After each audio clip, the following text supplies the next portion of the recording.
Сүрэг цагаан зээр шүүдрэг шимзэглэж сүрлэг өндөр ууланд тэхийн ивэр сэрийж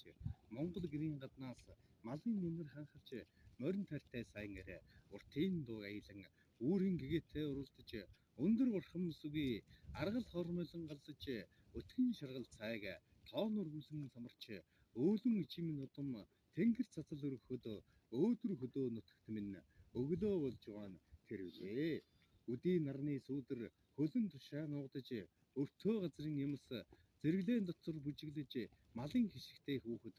хоноон усан оруулж манай танаахан бүгдээрээ борцтой цагийн тэр дүүрэн буурлуугд тамхи нэрэн хуучилж гэргийн хүүхдийн хооронд цаггүй ажил хөвлөрч нар үдсэн газраас ногооны өнөр ханхалж najид дэрсэн айлаас охин аасгэн зулзан жаахан боширг нисэн бууж иргээдэл зуны нэгэн өдрүүд иймэрхүү л байдагсаа. Өдөржин бэлдсэн мал задгай газар хотлож үдшийн буурлагийг толгод домнон хүүчилгэд үүр шөний болзоог залуухан усуу товлоод цүү хаях наадамд үеийнхэн голцоо цугларч цуутын загаагч хүүг өвөө багчуудад ярьж сарны гэрэлтэй салхинд зэлний үхэр хивж сайлын хувнтай сүүнд түүхий цэцгээ хөвж орог Монгол хөдөөд минь орой болж байна тэр үлээ.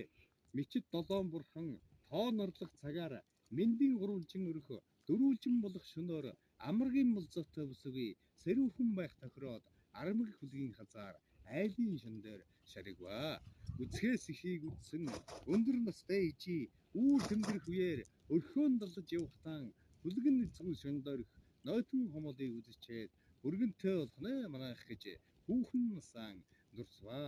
Азийн тэнгэртэй гэгээн Монгол минь айл нэмэх гэж байгаа нь тэр үлээ гэж.